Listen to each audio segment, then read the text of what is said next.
It still bugs me that nobody thought it would be a good idea to hire me as a QA consultant. But then again, my life would have been this is a very better job different. than being Oh, this is QA. a much better job. But it's like a little insulting. It's like, you know, imagine if you saw somebody vastly inferior to you get hired for an art job. How would you feel? Yeah. But I'm like, I'm a bug magnet, and apparently that wasn't enough.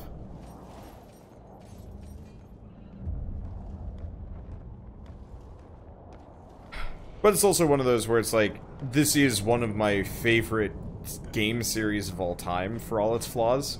And, like, it's a bit of a shame to have all of these issues. I think this guy's gonna talk to you rather than fight you. Yep. Sort of. It's like an arena. What did the Chancellor send you? Well, Horseman, I've beaten death once, and I can do it again. I have no idea what you're talking about. Of course not. You still reek of hope.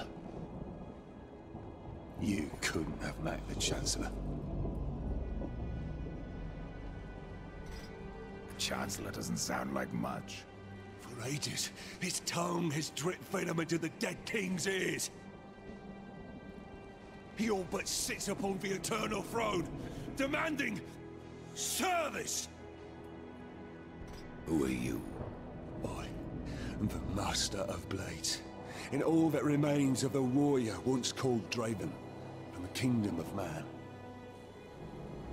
I should have passed through the well of souls long ago. But I won my freedom in the arena, only to fall beneath the dead king's whip. Ah, did you see all the pieces of various swords and weapons that are sticking out of his body? Yep.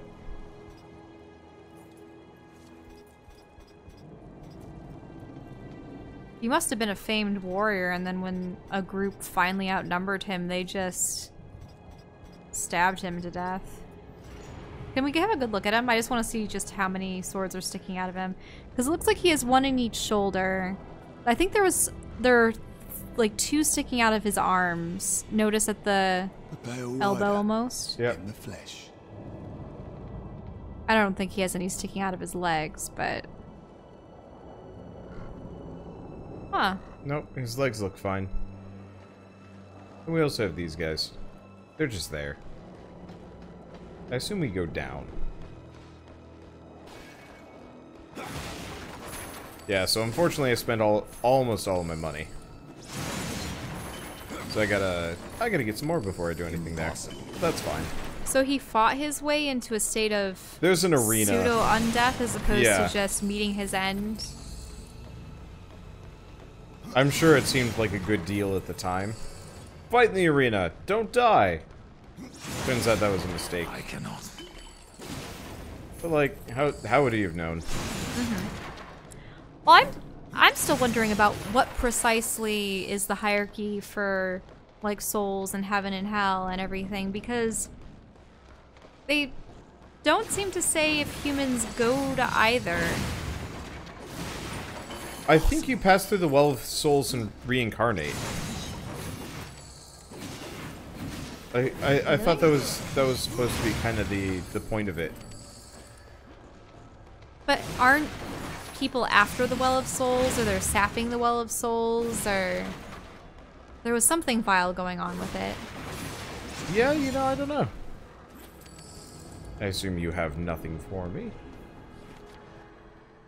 Yeah, so we got both of these. I'd swear there was a whole armor set that was DLC for this game.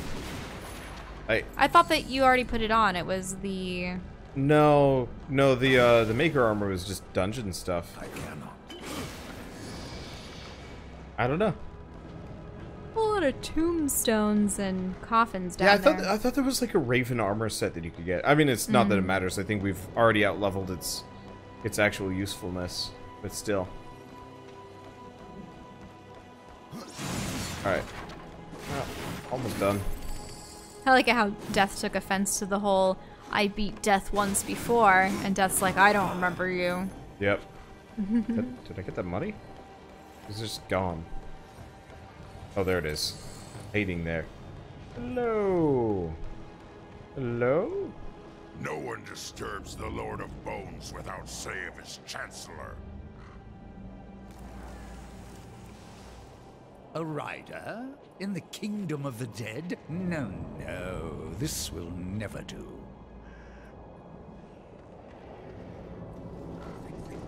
I must speak with the Lord of Bones. Oh, that is not possible. My lord attends his realm, a burden beyond even your ken, Horseman. And what is your use as a doorstop? There is but one way to draw him from his slumber. The Gilded Arena. Here mortals are offered a last chance to earn freedom from the grave. A boon that includes an audience with the king. Defeat the arena's champion and return here with its skull. His Majesty will grant you an audience. And where is this arena?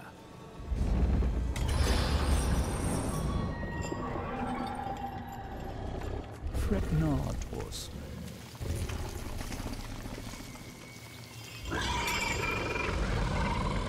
We have already arrived.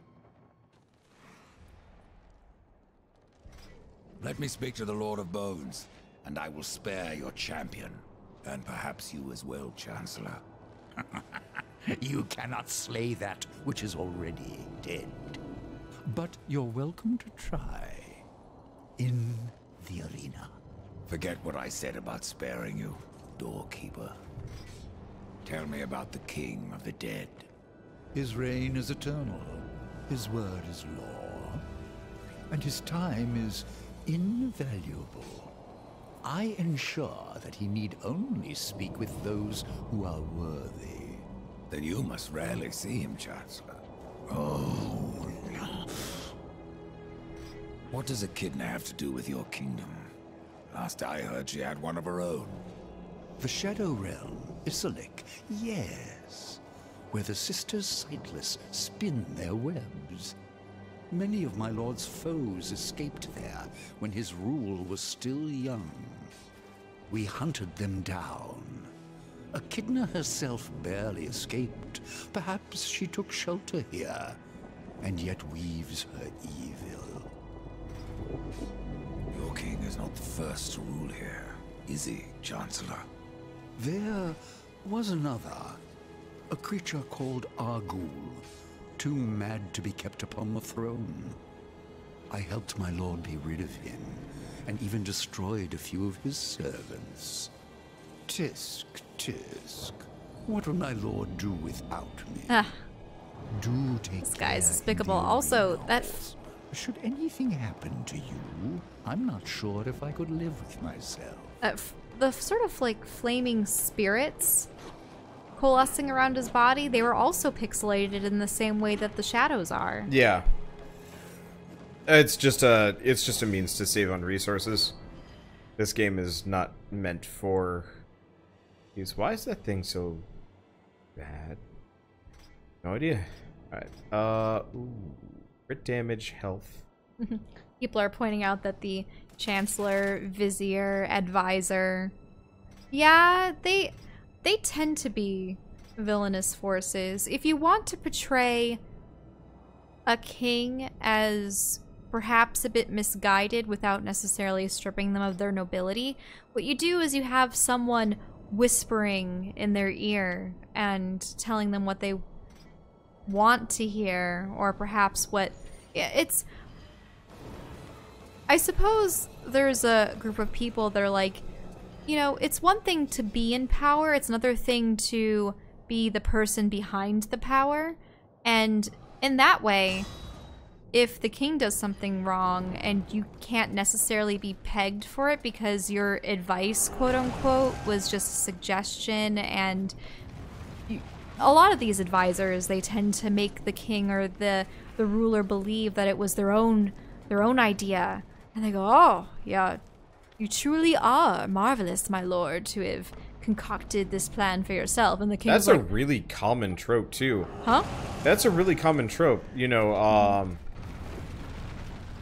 Oh shoot, what's his face from Aladdin? Yep, yep. What's his face from Aladdin? Wormtongue. Wormtongue. The guy from oh, what's this guy? The guy from Ni no Kuni. Yeah, Ni no Kuni. There's gotta be more. I have wares aplenty, if you have coins to spare. How did you get That's what I was here? gonna say. A merchant knows many roads. Not all of them are shared with horsemen. Browse to your heart's content. Okay, so he just sells really expensive stuff. Yeah, I don't have the money for that. Oh, there's one thing though. I think I can sell.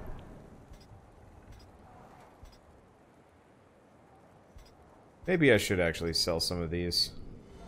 Instead of dealing with the possessed stuff, I could actually just sell this and we could have... But then you're gonna give away resources for your weapons to Omnom.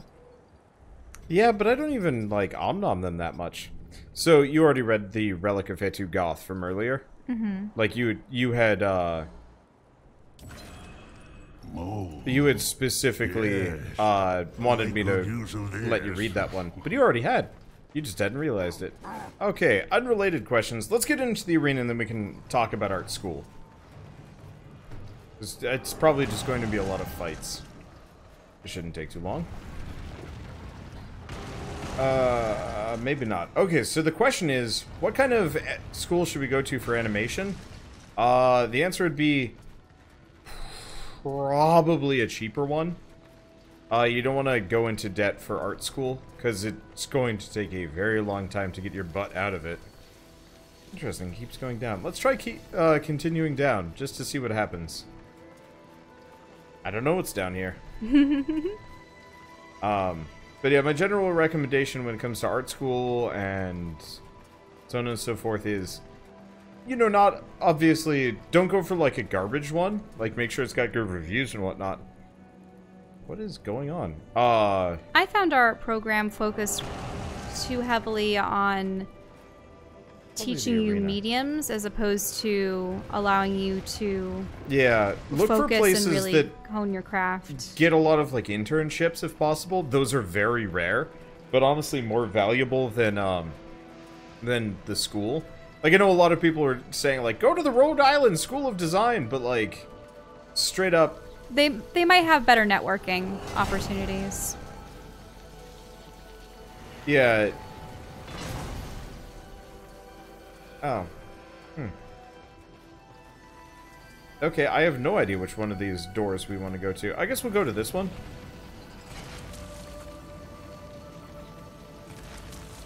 But honestly, practice on your own. I've learned far more and developed my painting style more so than I ever was able to achieve at college. But I think, as I said before, it's because it seemed like every single project they had us working in a new medium.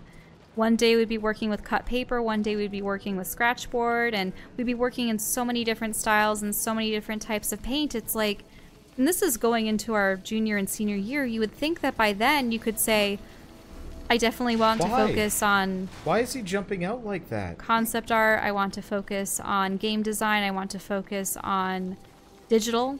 But because so many of our teachers were staunch traditionalists, they pretty much discouraged us from working with the medium that was becoming standard in the industry that we wanted to pursue. They're like, if you learn digital art first, or if you focus on digital art, you're going to be a bad artist. And but the thing is... Spoilers, they were wrong.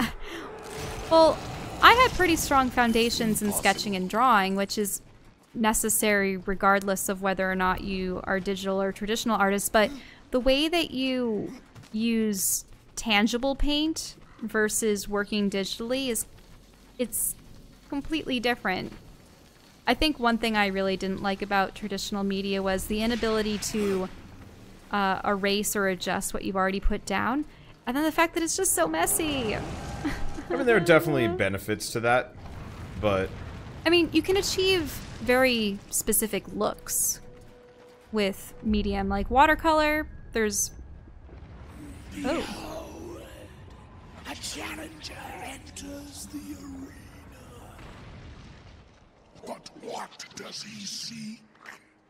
Absolution from death. No! This one yet live. Quiet! He would tell us his cause. Speak, challenger. I'm here to defeat your champion. And so all challengers boast that most leave in torment. Their souls burn from existence, and our champion all the stronger for it. Enough! Bring out your champion. There is power in this one, power enough to do as he claims. But our champion is no cur to be summoned at will. You must draw him forth. This altar holds his power. The souls of all he has slain and consumed. 3 anima stones must be placed therein. And our champion will arise. I'm getting secondary, like, throat pain just listening to these guys. Yeah. I noticed that you were sort of touching your own throat, and I don't know if it was in response to them rasping. My throat's just been a little scratchy today, but... Listening to them, though? Oh, man. Yeah. I don't think... No, I've played past this, but I do not recall. Ooh. Green flames reside in those... This is to get down, those though. candles.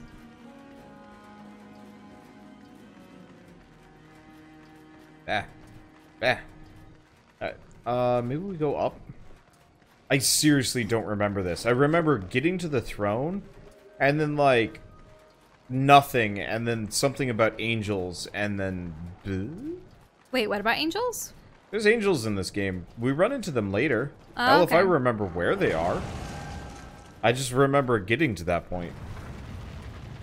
I thought we were just gonna have a romp through some fights, but that was wrong. No, they want you to earn the privilege of fighting their champion, who apparently so. cannot be drawn out and ordered around like a cur, I think is how you pronounce it, which is, I believe, a stray dog. I'm just... So if you want to use a really old, antiquated insult, you say cur. Mm-hmm. I'm just floored at just how much they jammed into this game. Because, like... I cannot. I usually see the word insolent paired with cur. Yeah. I think I read the cur last night. I've been reading Kings of the Wild. And... It's, you know, it's a staple. Yeah. It's a staple, That is a fun book, by the way. Like, Kings of the Wild is... It's goofy, and it's, like, maybe a little bit too convenient. Is this a visual novel? No, it's just a book. Book? Like, Okay. straight up fantasy novel written by... maybe not, like, a successful author. I don't know. Oh, so are these the fantasy novels that you found on Amazon? Like, No, this is actually something somebody had suggested. Well, they died.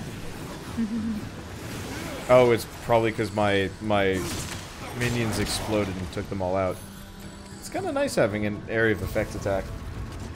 But no, I was trying to look up books in relation to, like, you know, the great deeds have already been done. You know, the evil's been vanquished. Oh, you want to read the post story for the heroes? What Yeah, happens? kind of. You know, you always read about the heroes, but there's never a good epilogue.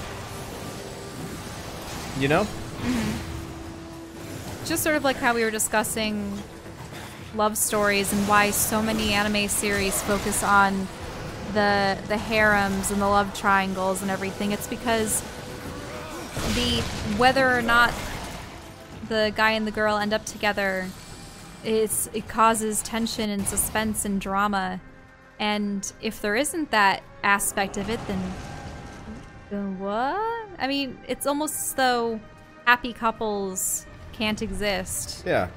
So earlier today I was reading, I think there's a manga I've been reading called Love is Hard for an Otaku, because it's about like a couple that gets together in chapter like 5 or 6, and effectively, you know, them having an actual relationship, and it's cute, and I like reading it. I'd like to see more of that MMO anime with the guy and the girl that were playing opposite genders in a video game, and they didn't realize that they were the other, even though they had met in real life through friends or something, or just by random happenstance.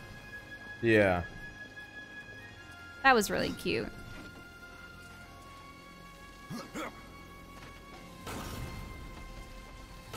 Oh. Now that laser must be something. Well, we have to turn it, but we can't turn it because we can't reach it. Whoa, wait a minute. Look! Bomb! Oh, but you can't get to it. Or maybe I can. Maybe I'm just being dumb. Ah, haha, there you go.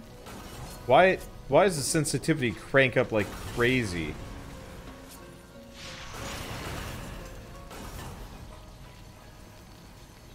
There we go. That dissipated the laser. While everything dies. Good fantasy book is called Orconomics. Dwarf leading amateur heroes on a quest. More of an anti-hero. Can somebody send that to me on Discord? Because I'd love to take a look at that. I need more books to read, straight up. Well, the thing is, he reads faster than human speech can dictate. Yeah. Because when I read a book, I hear the words in my head, and I have the narrator and the characters, you know, completely voice acted, in a way, in my head. So I hear everything at the proper cadence and speed that human speech would be. And as I'm reading, I also like to visualize precisely what's happening and how everything's playing out. Wander just... Yeah, he essentially reads 3 times faster than I do because of it, and I don't know how he internalizes any of the information. Impossible. I can read about a page a minute, if not faster. I'm not actually sure. I haven't timed myself in a while. But do you actually retain it? Yeah. Oh, yeah. I read through the entirety of... Because I always worry, though, that the way you read is probably akin to someone skimming an article or something. Sort of, but like I still retain much of the plot details. It's just a matter of it's just a matter of you know, I think it's more of those. I don't retain the exact wording. So that's... Just one thing that annoys me because of my visual, I suppose I shouldn't say visual style of reading because that doesn't make sense. Cinematic, like reading. Because I have to visualize things, I always get perturbed when there's the instance where I've visualized a character in one way, but because they didn't distinguish what their, you know, skin color, hair color, eye color, build, you know, hairstyle, mode of dress, everything when you initially meet them, suddenly character is imagined with, say, black hair, and then later on it's like their blonde tresses flowed in the breeze, and you're just like, what? They never mentioned that before. I've been imagining them one way for, you know, 2 or 3 chapters. Why? Whenever you introduce a character, describe them, please. Not necessarily. You don't have to unless it's like actually important-ish. Like sometimes it's actually cooler to not describe the character. Well, you don't need to spend an entire page describing absolutely every feature, but you know, just enough so that you don't get blindsided later on. What's even more embarrassing is when they don't mention what race they are. When it comes to fantasy races, like an elf versus a halfling versus something else, if you know what I mean.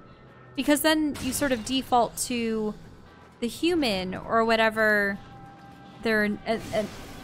I've actually come across a book or two where they fail to acknowledge that early on, and that would be one of the first things a character would notice.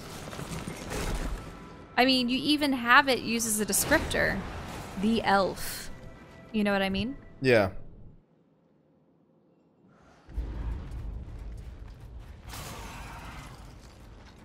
Seriously? I was expecting things were gonna fight me. There we go. Ow.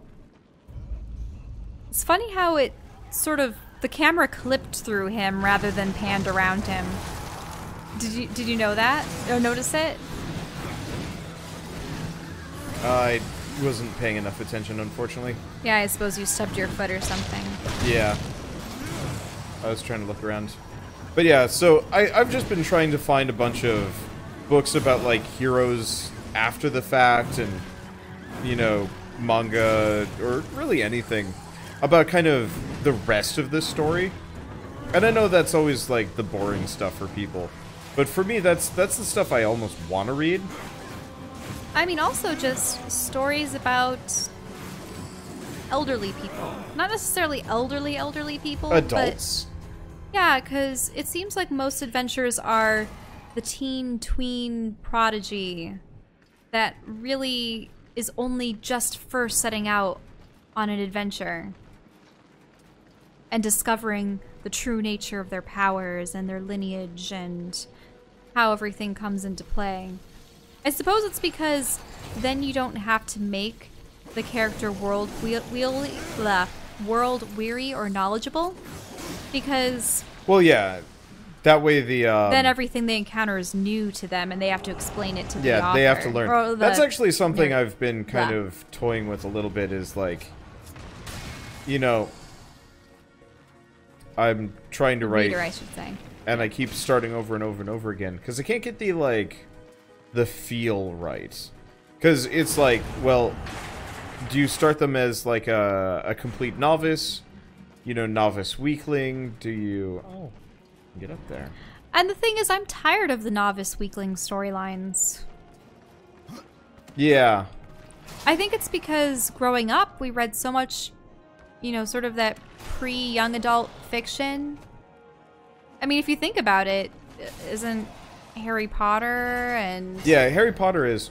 Yeah. Sort of. I was almost fine with Harry Potter just because it was kind of more about the whole fun premise of learning. it was that it was a school and they were children. Yeah. Like, I'm actually a huge sucker for... But there are too many series now that are schools and children. The problem is they all fall in the same trap, in my opinion. The trap of? The same trap of kid goes to school, kid starts doing school things, starts learning, and then meets classmates. Some classmates are allies, some are enemies. Yeah, and like rivals. I'm fine with those tropes. It's more of a bugger for me because I don't like how in a lot of cases those like stories then immediately devolve into, okay, now that we've got the basis, let's skip ahead to the interesting bits and like have the plot. So I was reading, I think it was called Sufficiently Advanced Magic, which was like, it wasn't bad. It had some really interesting world building, but they almost immediately established, you know, here is a straight up like demigod character as like an obstacle for a bit. But oh hey, conveniently, one of his temporary allies was just as strong. And the main character is like, you know, complete garbage in comparison to them. And the I problem... was born to a mortal mother, but my father's also a god. No, that kind of thing. They were both mortal. Oh, like okay. it wasn't one of those like terribly But how are cheesy they as stories. powerful? But the demigod guy, who knows? No. The friend that happens to be as strong as the demigod guy. It was a temporary ally that he rescued. Like, the way it was handled didn't feel terribly out of place. The main thing was just like it immediately set it up in such a way that the main character was just going to be ludicrously weak, no matter what he did, at least initially. And that means, like, for him to catch up, he has to start doing all of these things to be ridiculously strong for, like, you know, his age and so on and so forth, and, you know, really, really, like, skip ahead, I guess would be the phrase.